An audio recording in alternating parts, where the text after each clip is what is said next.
Hey, what's going on, man? This your boy Pimpin from the franchise, boy. And you already know, man, the snap movement.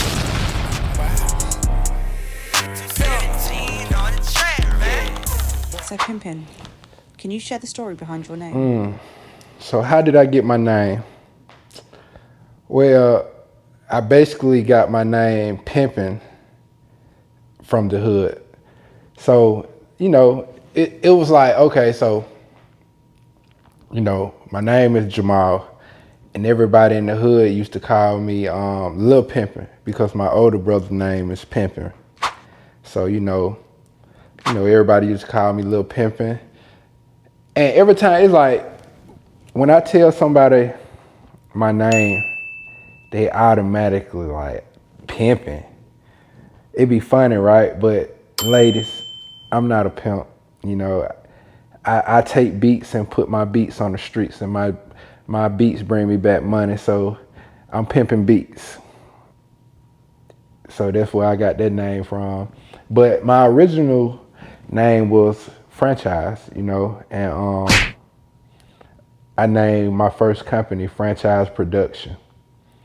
And that's when I was just making beats. And the reason I was just making beats because, I had Parlay, he used to pull up, Young Nut, Jizzle Man, Buddy. And we just really just made music, just having fun. It wasn't like a record label where we were trying to go gold or platinum. Nah, we were just really just having fun. And that's basically where everything just started from. What was life like before you got into music? Okay, life before music. Well, I'm gonna just paint a picture for you guys. So basically, just think about Jurassic Park because just think of a hood with a gate around it, all the way around the neighborhood, one way in, one way out, and that's pretty much what we had. And it was wild because it was a time where, like, if you came to my hood, it's gonna be like 13, 14 guys, running up, trying to serve you weed, crack, whatever. And it's like they running up to your car, putting their hands in your car, like, don't do it, don't do it. It's like a like a bid, you know. And it was crazy. But back in the time, man, I had fun, man. Like, that was the time before the internet where everybody used to be outside, man. And it was just fun because in the hood, one thing about the hood, man, everybody be outside and it's always something to do. And I had so much fun in the hood, bro. Like, I ain't even gonna lie to you, man. But, far as that, with my parents, it was like, my parents, they weren't really strict, but they made sure I was always up on my game, make sure I wasn't out here doing no stupid shit. And my sister, it was just like she was kind of overprotected because it was just like I stayed in the hood and she always thought I was gonna fall into selling drugs or whatever. So she was always doing little stuff, teaching me little stuff here and there. But as far as Mom Duke, it was like my mama, she was always a hustler. You know what I'm saying? It was times where, I seen phases where, you know, my mama started smoking dope one time, you know what I'm saying? And it got to the point where I started threatening the dope boys, like, bro, y'all nigga, I see y'all care when one of y'all niggas serve my mama some dope, boy. I'ma shoot y'all nigga ass. And I was dead the fuck serious. And I had a little pistol too put up. And a lot of niggas didn't serve my mama, you know what I'm saying? And she kind of kicked that shit, thank God. And then, when I think about it, I smoked my first joint with my mom. No cap. No cap. I think I was about 15 or 14. And I walked in one day, she ended up smoking. And she passed me that motherfucker like, shit, I'd rather you smoke with me in the comfort of your own home than you out there smoking with these niggas because you don't know what they putting in that shit. And I ain't trying to have you out here fucked up on no bullshit. So, If you decide to do it, you could do it in the house. And ever since then, I respect Mom Dude for that. But like, yeah, but it was just like, I wasn't even a big smoker like that because before I got into music, I was an athlete. Like I felt like I was gonna go to the league, and I used to ball, and that was my whole focus. So I ain't want to smoke, do really nothing to jeopardize, my basketball career. But besides that, Mom Dukes,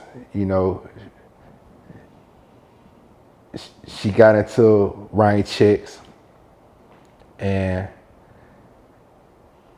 it was times where I used to be at the house, bruh, and Mom Duke used to pull up with goddamn U-Haul trucks, bruh, filled up with new shit boxes. I mean, microwaves, goddamn computers, all type of shit. Like, it's a lot of shit I ain't even know where it was, and that was my first time seeing it because my mama had a U-Haul, and it's like they'll pull up all that shit being a U-Haul. They might take some of that shit out, bring it in the house. I'm talking about living room full of boxes.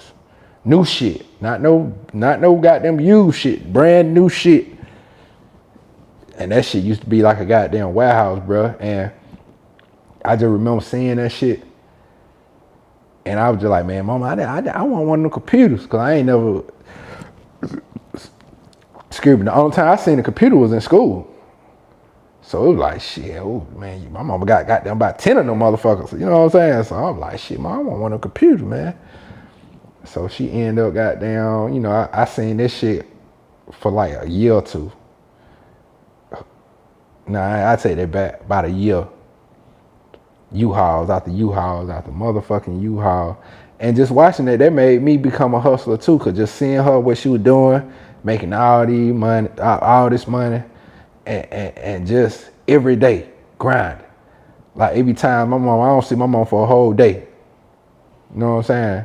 But then it's crazy how shit happened because it's like one day my mama, came home with the U-Haul and she surprised me with a big ass box of computer. I'll never forget that shit, a Hyman Packard computer. And she's like, this for you.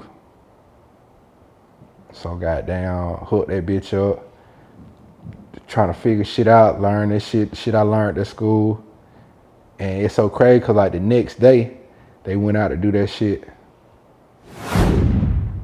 But I ain't hear nothing from Mom Dukes that day.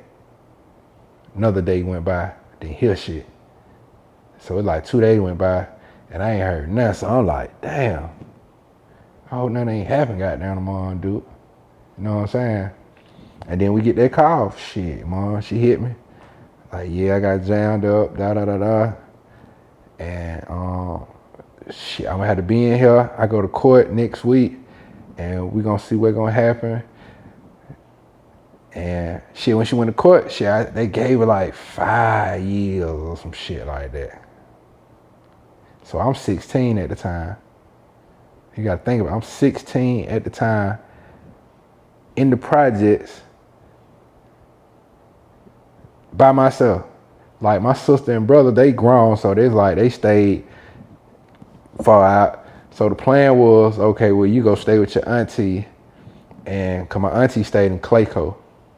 So you go out there and until Mom Dukes. But when I got out there, the shit was just different. Like it was boring as fuck. You know what I'm saying? It just like goddamn went out there, wasn't nobody outside. Auntie, she on some goddamn strict shit. Like she trying to be strict. No, you know what I'm saying? No. So, boom. I fuck around, run it up, managed to get a car.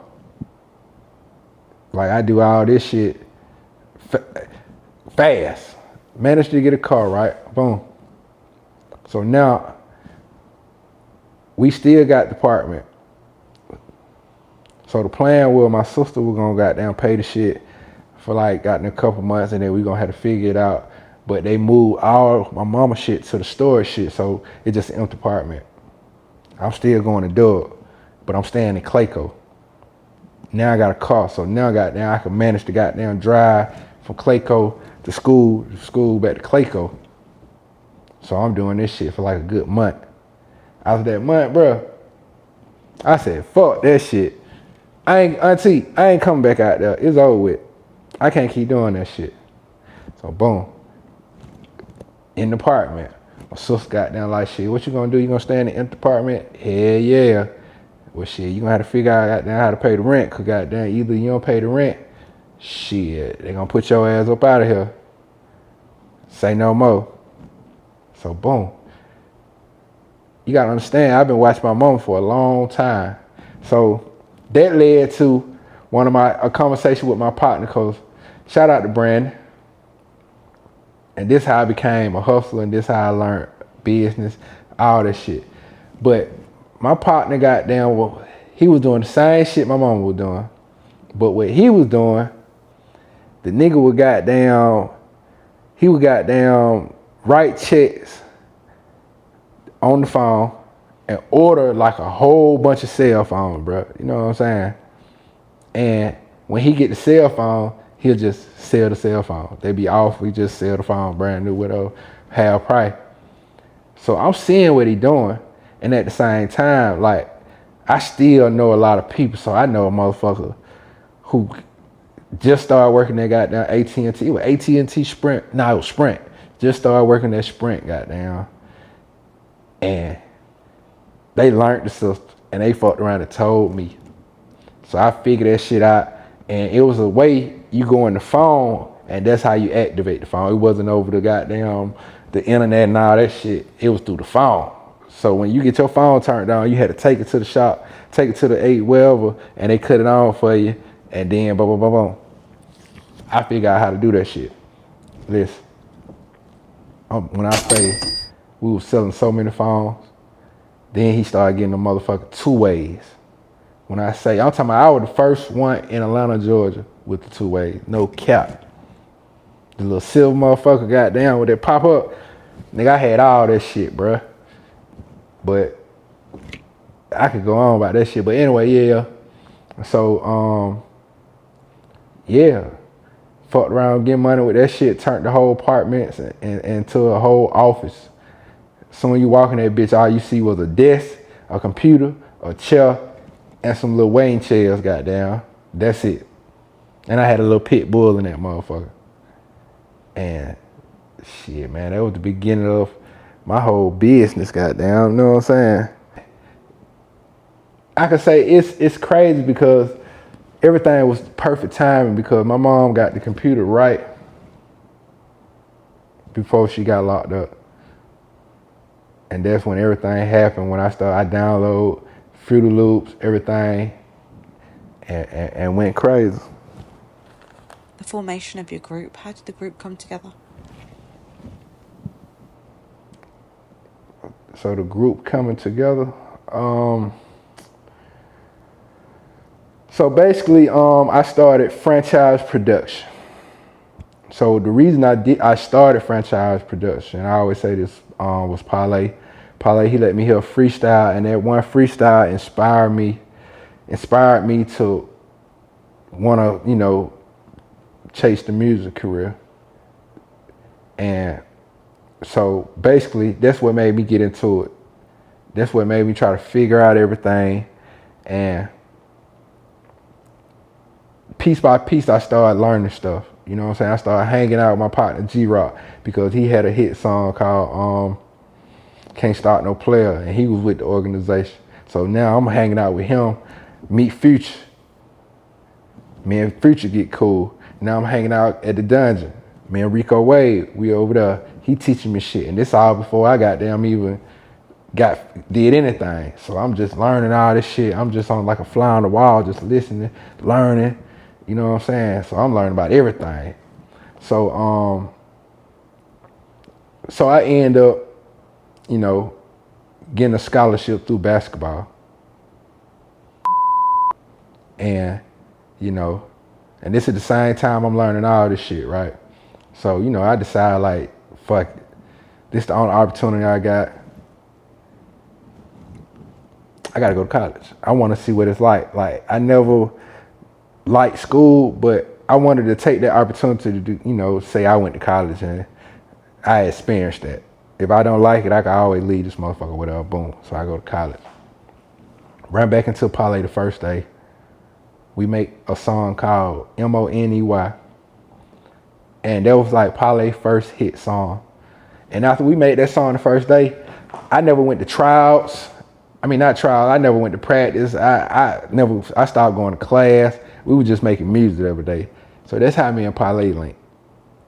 Me and Jizzle had already had conversations about it.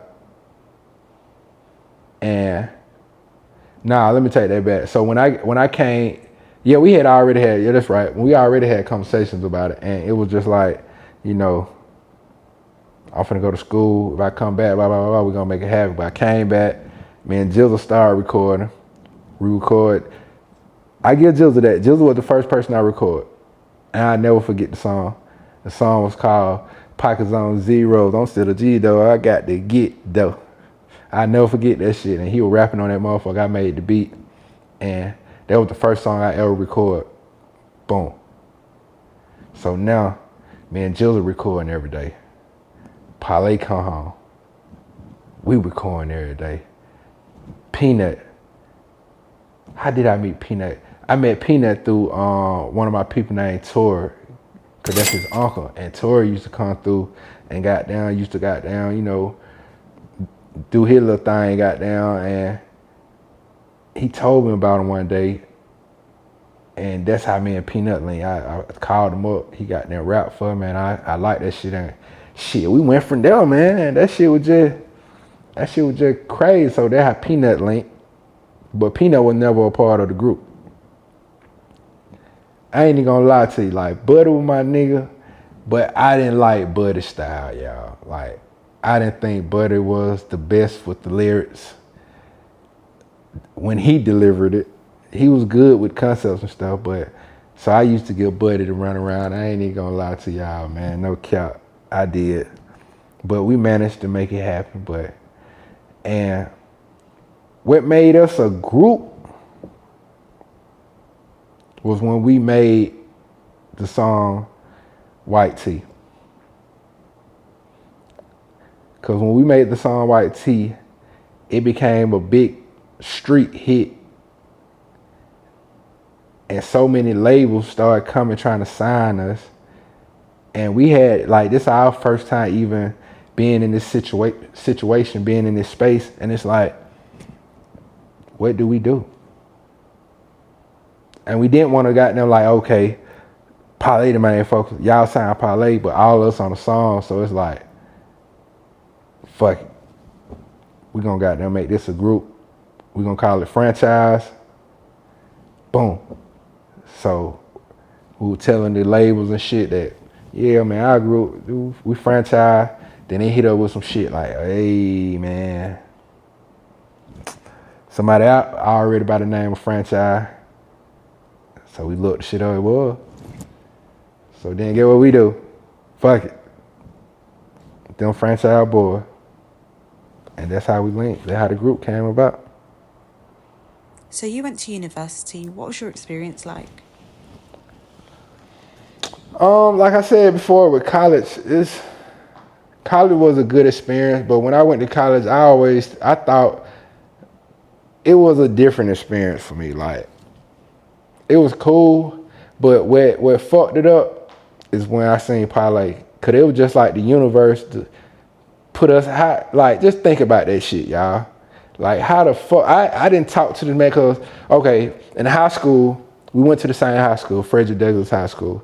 The last year, I went to another school because I got into it with the coach, but I still wanted to pursue basketball. And the coach knew I was good, so they pulled some strings, ended up going to another school, got right on the team. And I really didn't talk to Parlay like that when I went to another school.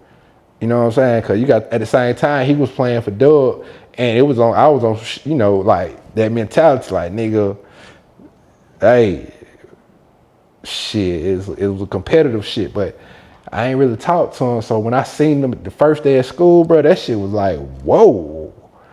damn, nigga, you and this motherfucker, nigga, what's up? And then we made the song the first day. Yeah, I think that fucked college up for me. I ain't even gonna lie to you.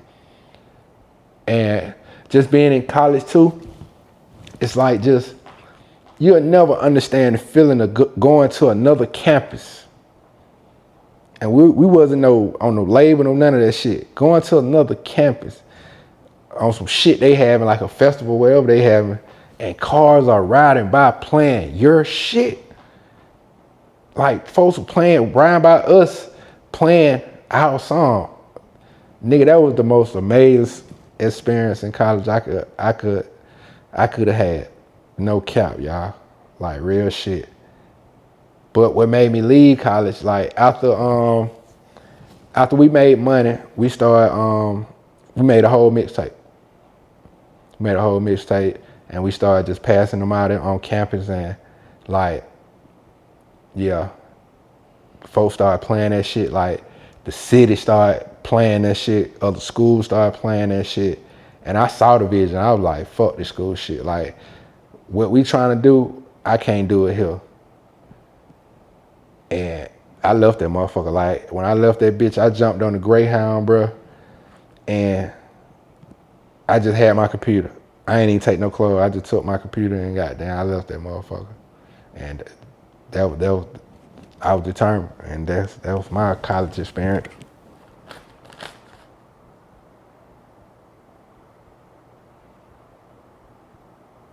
So, as a teenager, how did you financially support yourself?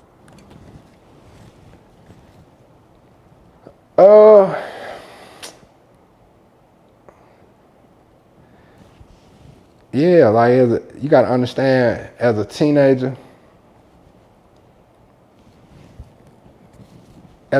man, it was an experience, because it's just like, for the people don't know, I'm the youngest in the group, and it's like I signed my first record deal when I was 19. So I'm 19 years old. I'm the producer, the engineer. So I get a producer check. I own the label. So the money coming directly to me. And I'm an artist. So I got so many hats, and I'm a teenager, and I'm the youngest. So it was a lot of pressure with that, you know what I'm saying? Because at the end of the day, you know, these are my brothers, but at the same time, you know, we all in a competitive space. And when you start getting success, you know, people start getting in your ear, man, you better than this nigga, you better than that nigga. Why he this and why he that? And you know, I'm the youngest, and I'm getting a producer check, I'm getting a label check, I'm getting an artist check. Like, I'm pulling up in that shit. You know what I'm saying? Like, my money different. You know what I'm saying? Like, my money was different. And yeah, man. So, and we was young, bro. And it was a lot of people, a lot of motherfuckers thought just because we came out with White Tee, or I think they like me lean with the rock with it, some friendly songs, that we was some old soft suburb ass niggas, you know what I'm saying? So niggas thought we was some soft ass niggas or whatever niggas thought because of our song. But when niggas saw us and saw goddamn how we move and what we goddamn had going on, niggas goddamn like, oh nah, these some niggas right here. You know what I'm saying? So it was just a lot of pressure, man. And being new in the industry, still learning this shit. Motherfuckers still goddamn, you know, motherfuckers was trying to goddamn take advantage of this shit. But you know, we caught little shit. But you know, that's what you go through as a new artist, man. Can we talk about some of your hit singles and the impact that they had on the culture? So the hits. Now, when I say this shit, I want y'all to listen to listen to what I'm telling y'all, bro. Like, real shit. Cause there's some. I want y'all to understand, man. Like, I feel like franchise boys, we don't get the proper recognition and the proper credit that we supposed to get, because it's like, bro, we did so much to the culture and we changed hip hop, bro.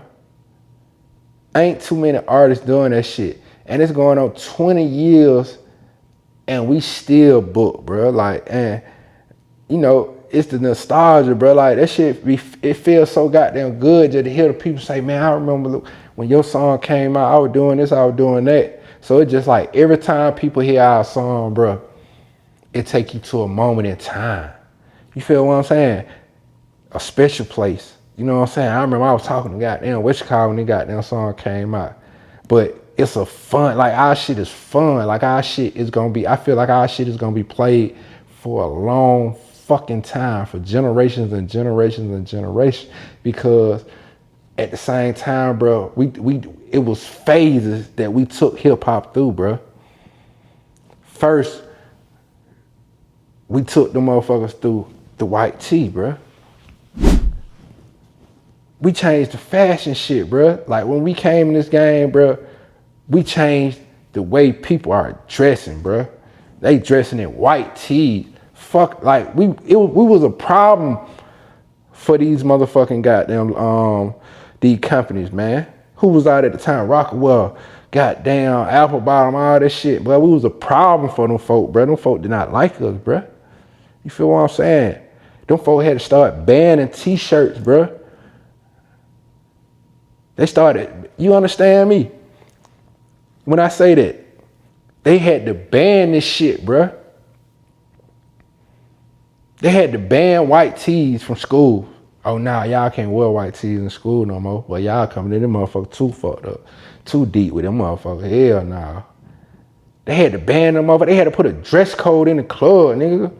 No white tee. They be Pacific on that shit, bro. Like, you understand, bro? We did that shit. Then a lot of people be trying to compare the shit to the hot boy. Like, bro, we ain't not listen, bro. If motherfucker want to goddamn go back and talk about who invented and started this shit, man, nigga, Coochie Kente, nigga. When his ass got off that ship, nigga, get what he had on. That motherfucker got them white tee, motherfucker blanket shit, whatever they called the shirts at the time.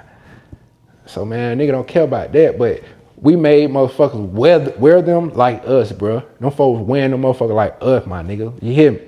Long. You feel what I'm saying? And the only reason we were doing that shit, bro, cause them the type of t-shirt that we got from Bankhead. You know what I'm saying? But we inspired motherfuckers to want to wear they shit like us, bro.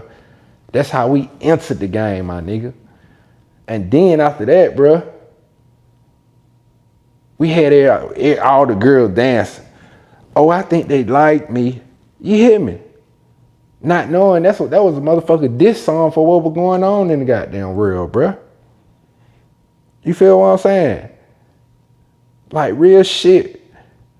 We had motherfuckers walking it out when it walking out wasn't even out yet. You know what I'm saying? Or was it out? But anyway, yeah, man, like real shit, bro. Like fun shit. Change the game. Number ones. Then we come back. And then we come back. And got the whole motherfucking world dance. How the fuck y'all do that? No disrespect to the groups that then came before me or here with me, bro. But I don't think no group that took these motherfuckers through phases like that, bro. Real shit, bro. I don't think they ain't took them, did them like that, bro. Like we got these folk really dancing, bro. Like our dance is one of the greatest dances of all times, nigga. I'm stamping it, nigga. Yeah, y'all talking about real talk, bro. Like real shit, bro. But nah, yeah, man. Like I think people need to give us more respect, bro. Cause like, bro, we it was an impact when we got there and came to this motherfucker, bro. And to end it all, bro,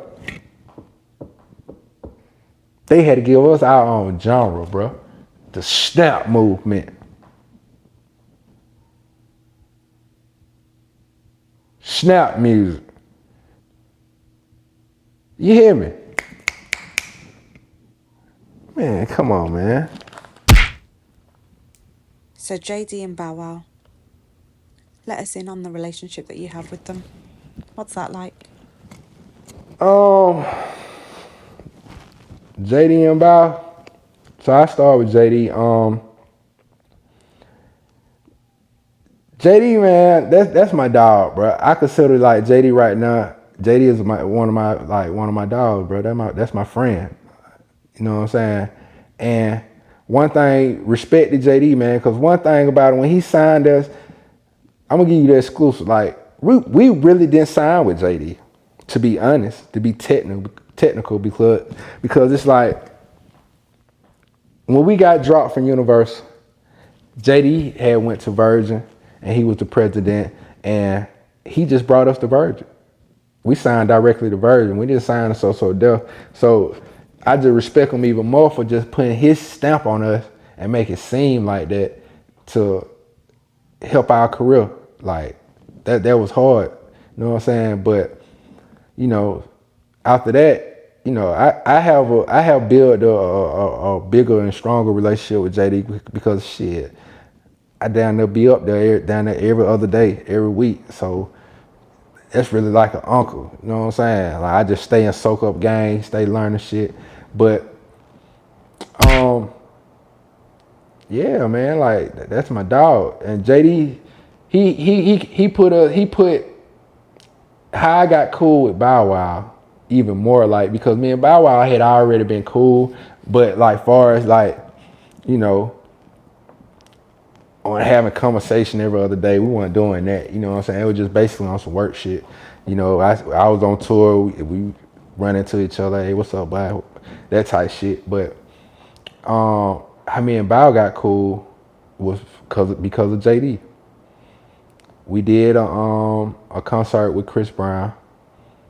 JD hit me out there like, hey man, pull up to the studio tomorrow, bring some music and bring some beats. I want to see what you got going on. But he ain't never tell me why he wanted me to pull up. He just like he wanted to hear my shit. So I pull up the next day, play the shit. JD was fucking with me. So after he heard everything, he was like, I want you to work on Bow Wow project. And I'm like, shit, cool, hell yeah. And I'll never forget that first day in the studio with Bow Wow was kind of, it was just like a pissing contest. Because, you know, I'm not an arrogant person, but I'm a passionate person when it comes to my music. And, you know, I always wanted to work with Bow, and that was my opportunity. But it was just like, he trying to show me, goddamn, like, nigga, you know, I'm Bow Wow, nigga. I'm just showing him, like, nigga, I don't give a fuck about none of that, nigga. Yeah, I'm pimping. And, like, we was in there. I remember BM was in there, and I'm playing beats and shit. I never forget BM in there slick trying to goddamn Shazam the shit, make sure goddamn I ain't playing nobody else beats and shit, all that shit. And we end up doing probably like 10 songs. Cause he liked the beats, but we couldn't really come up with no hooks and stuff like that. And he was used to writing. And I really told about like, bro, you don't have to write no more. A lot of these niggas just be freestyling, boom. So he started freestyling and shit and just trying to figure it out. We end up being in that studio down there 2 years. You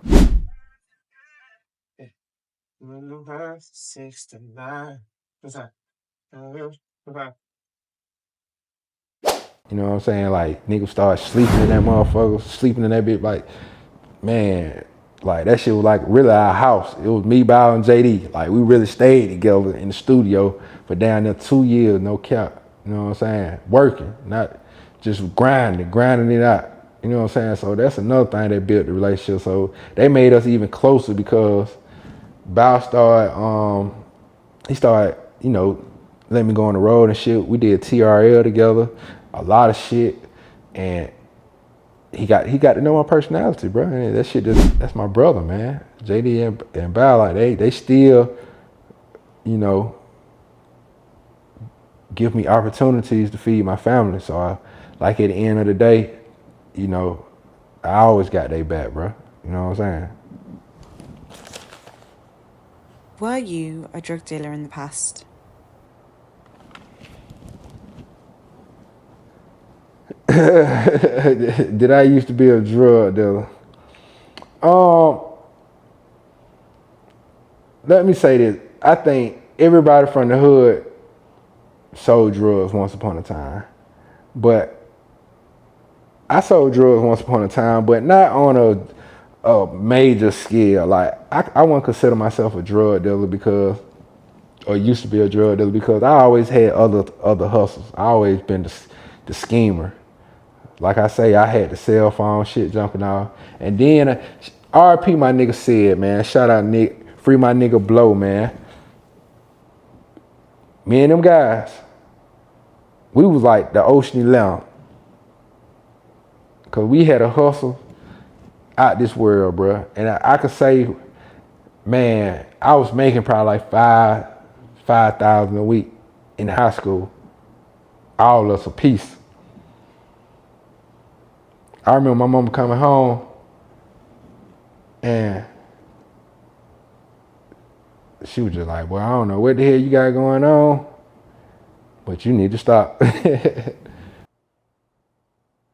tell us, how many number one singles have you achieved?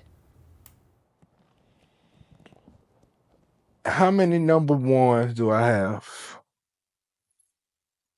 Right now I have 3, and I'm gonna let you know which ones. I have one with "Oh I Think They Like Me," who went number one, and I have another one with "Lean with It, Rock with It." And I just remember that shit. That shit was so crazy because "Oh I Think They Like Me" was number one. Then "Lean with It, Rock with It" was number 2, right up under it on the Billboard, and the motherfucker just swapped. That shit was hard. I'll never forget that. And I got my third one. Shout out Travis Scott. We got a number one through Travis Scott because Travis Scott did a song called "Franchise," and during the pandemic, and that motherfucker went crazy. So that's another number one we got. Now, to conclude all of this, can you share a memorable or wild story from your time on the road? Yeah. 10, 9, 8, 7, 6, 5, Okay, 4, wild story. 3, I might could give you a 2, couple of them, 1. but a wild story. So I think we was in LA.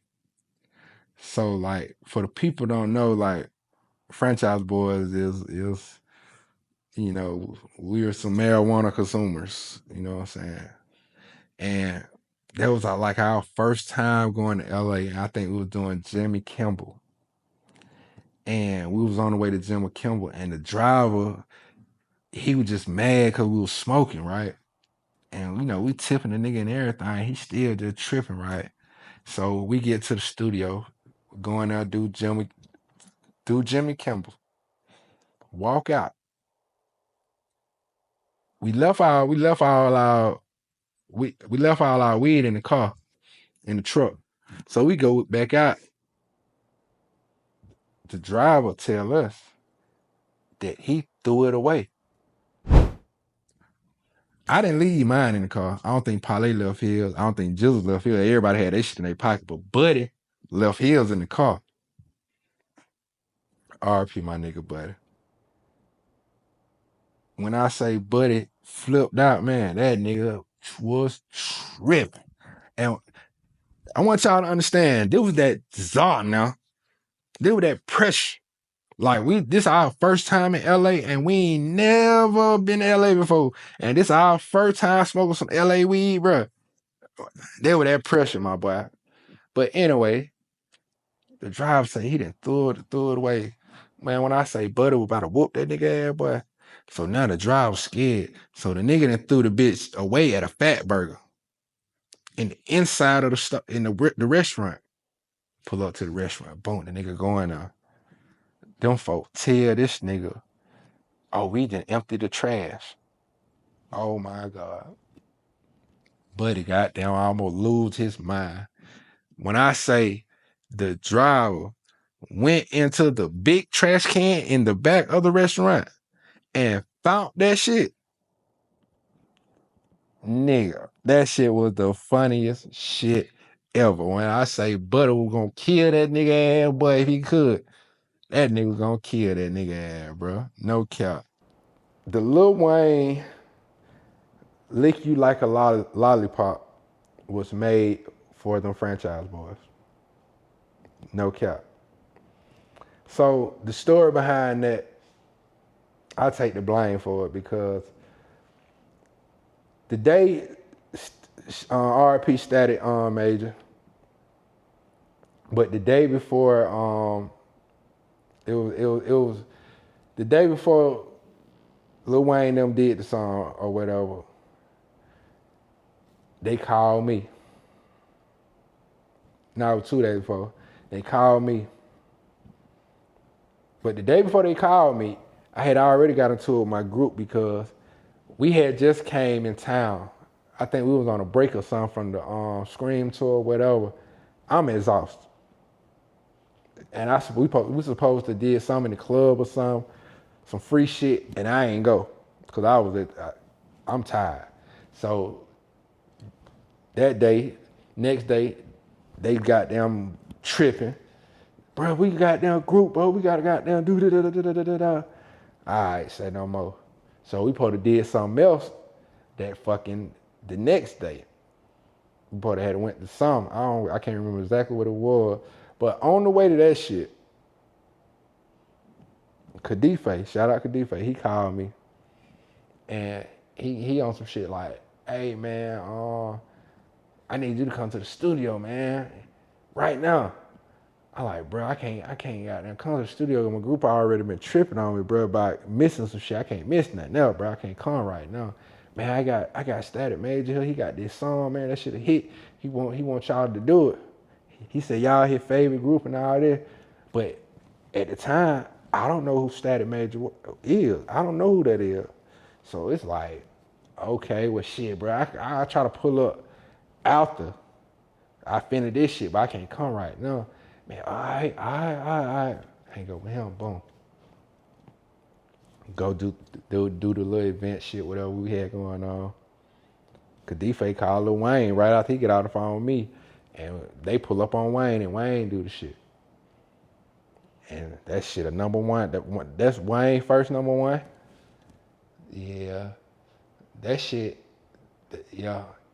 At the end, I mean, like, at the time, I wasn't that mad, but now I'm kind of am like, damn, nigga should have pulled up. Nigga would have had number 4.